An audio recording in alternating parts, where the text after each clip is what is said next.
नमस्कार दर्शकों, कार्यक्रम कानूनी सलाह में आपका फिर स्वागत है। आज हम बात कर रहे हैं वरिष्ठ नागरिकों की सुरक्षा संबंधी कानून पर।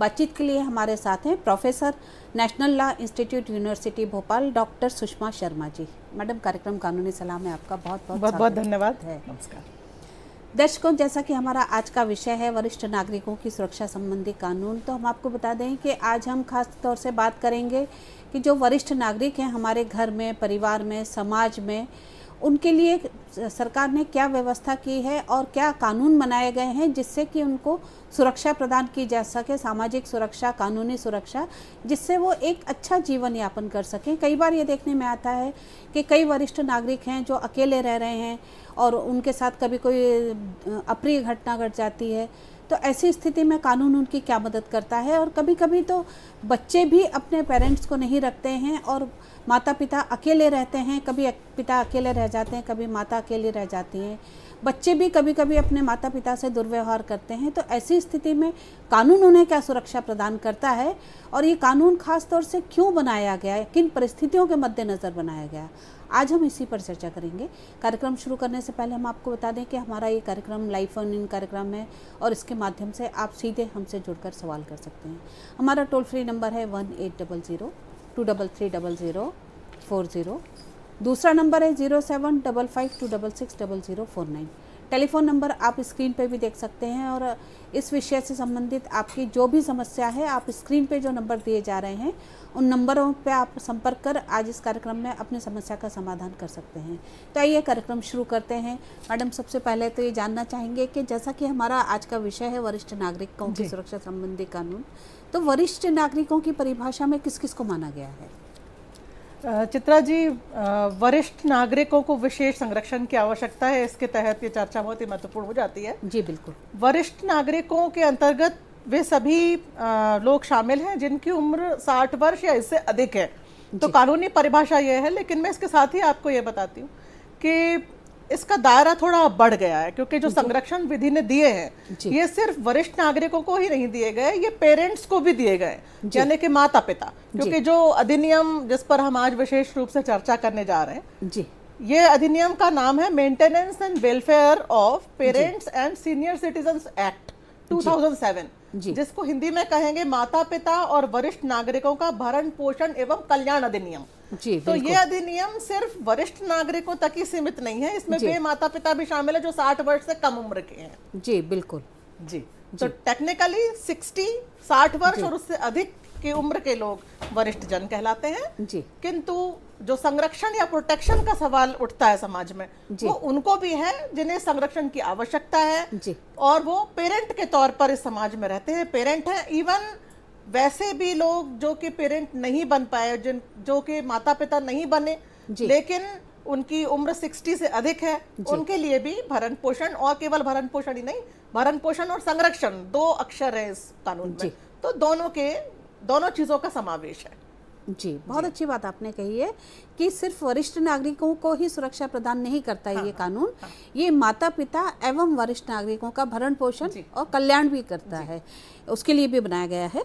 हम बात कर रहे हैं वरिष्ठ नागरिकों के कल्याण अधिनियम की, तो कानूनी तौर पर एवं सामाजिक तौर पर इसको बनाने की आवश्यकता क्यों महसूस की गई? जी चित्रा जी, देखिए, कोई भी विधि समाज के लिए बनती है, बिल्कुल, और हमने ये इस बात को अच्छी तरह से महसूस किया है कि समाज का जो संरचना है, समाज की संरचना बीते दशकों में बहुत अधिक परिवर्तित हुई है। जी, पहले देखिए हमारे कृषि प्रधान समाज भारत में होता था जी, और सभी भाई मिलकर के रहते थे और खेती के बहाने या छोटे उद्योगों के बहाने एक, जैसे हम कहते हैं, जॉइंट फैमिली सिस्टम था। जी, और जॉइंट फैमिली सिस्टम हम स्कूल में पढ़ा करते थे अपनी किताबों में कि जॉइंट फैमिली सिस्टम में जो वृद्धजन भी हैं, जो निःशक्त भी हैं, जो विकलांग भी हैं, जो कमजोर हैं, जो नहीं कमाते, वो भी बहुत अच्छे से जी लेते थे और अपना जीवन समायापन कर लेते थे। जी बिल्कुल, क्वालिटी ऑफ लाइफ भी अच्छी थी।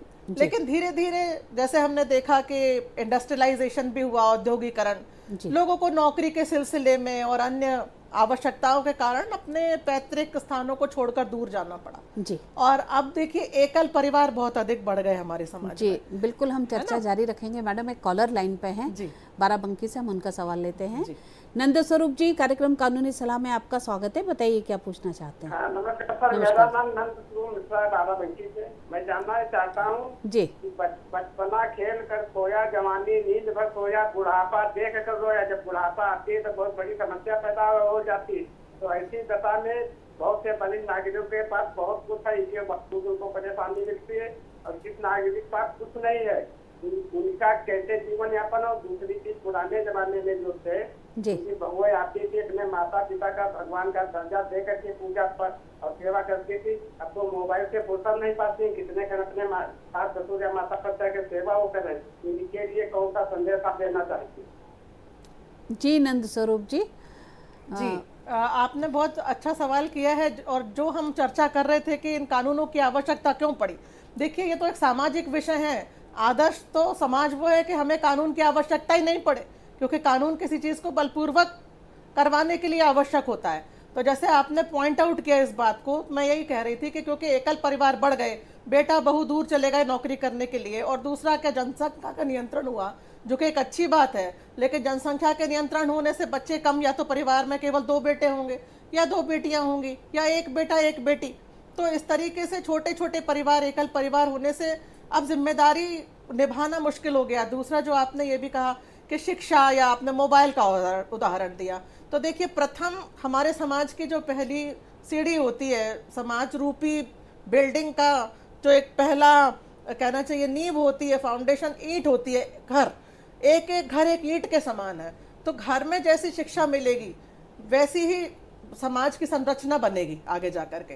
तो इसके लिए अगर आप संदेश क्योंकि कह रहे थे क्या देना चाहेंगे, तो मेरा कहना तो यही है कि बजाय विधि को याद करने के, देखिए विधि जो होता है ना, न्यायालय को कहते हैं हम लास्ट रिजॉर्ट के लिए। जब आग लग जाती है तब उसके बाद में जैसे फायर ब्रिगेड बुलाई जाती है, वो रूल होता है कोर्ट का, वो रोल होता है पुलिस का या कोर्ट का। सबसे आदर्श समाज तो वही है जिसमें आग लगे ही ना।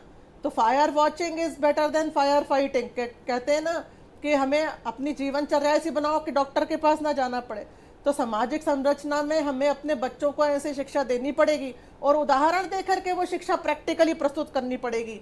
ऐसे घरों में जहाँ पे बच्चों ने अपने दादा दादी को नहीं देखा, उनसे हम ये अगर उम्मीद करें कि वो हमारी सेवा बहुत अच्छे से करेंगे, इसकी संभावना कम हो जाती है। तो प्रैक्टिकली उदाहरण देकर के कि हम अपने बड़ों की सेवा करें, तो हमारा जो कंडक्ट और व्यवहार है वो हमारे बच्चों को भाषण से या किसी किताब के मुकाबले ज़्यादा मोटिवेट करेगा, ज़्यादा शिक्षा देगा कि हमें अपने बड़ों को कैसे देखना है। आज यदि हम अपने वरिष्ठ जनों के प्रति समर्पित रहेंगे तो हमारे बच्चे हमारे प्रति समर्पित रहेंगे। तो ये शिक्षा घर से आती है। यह माता पिता का कर्तव्य है कि वो एक प्रैक्टिकल तौर पे अपने व्यवहार के द्वारा बच्चों को ये सिखाएं। और जहाँ तक के धर्म या मोरालिटी या नैतिक मूल्यों का सवाल है, तो हमारा समाज तो भरा हुआ है। कोई भी धर्म हो, कोई भी किसी भी प्रकार की व्यवस्था हो, कोई भी समाज हो, हर समाज में भारतीय समाज ने वरिष्ठ जनों का या वृद्ध जनों का सम्मान करने की ही बात की है। हमारे यहाँ तो बड़े बुजुर्गों को, जैसा आपने भी कहा, ईश्वर के जगह पर ईश्वर तुल्य देखा जाता है। लेकिन सामाजिक संरचना क्योंकि बदल रही है, इससे इनकार नहीं किया जा सकता, और इसको हम रोक भी नहीं सकते, क्योंकि अब संभव नहीं है कि सारे भाई एक ही जगह पर रहें। अब ये बच्चे कम भी होते हैं, संख्या किसी किसी का एक ही बच्चा है, नौकरी करने जा रहे हैं, बेटा भी नौकरी कर रहा है, बहू भी नौकरी कर रही है।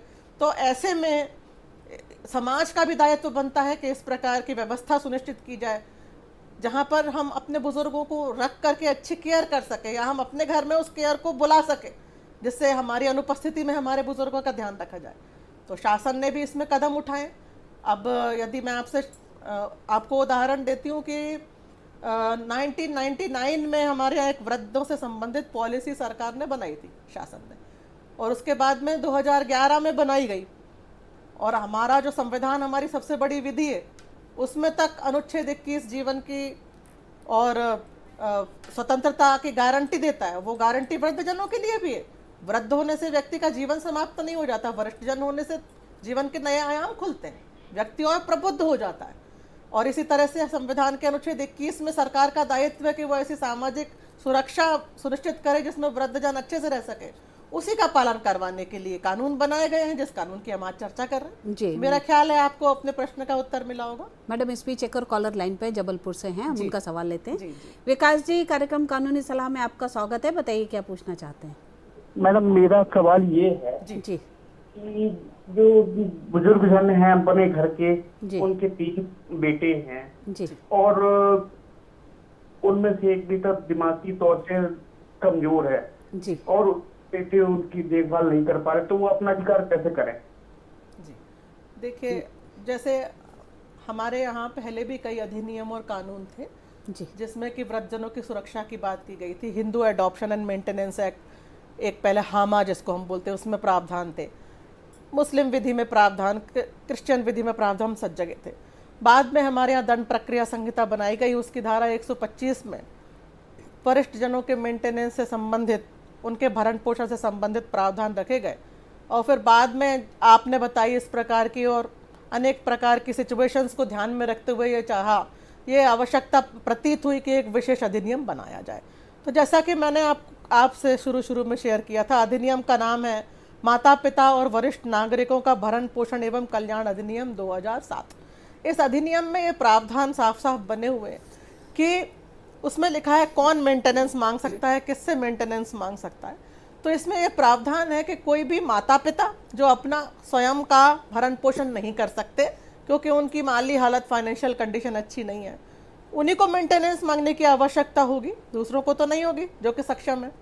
तो जो अपना खुद का मेंटेनेंस नहीं कर सकते, ऐसे माता पिता या अन्य वरिष्ठ जन जो कि माता पिता नहीं बने अपने जीवन में, और ऐसे लोग जिनके पास में संपत्ति है, उसको लेकर भी प्रावधान है, मैं आपको बताऊंगी।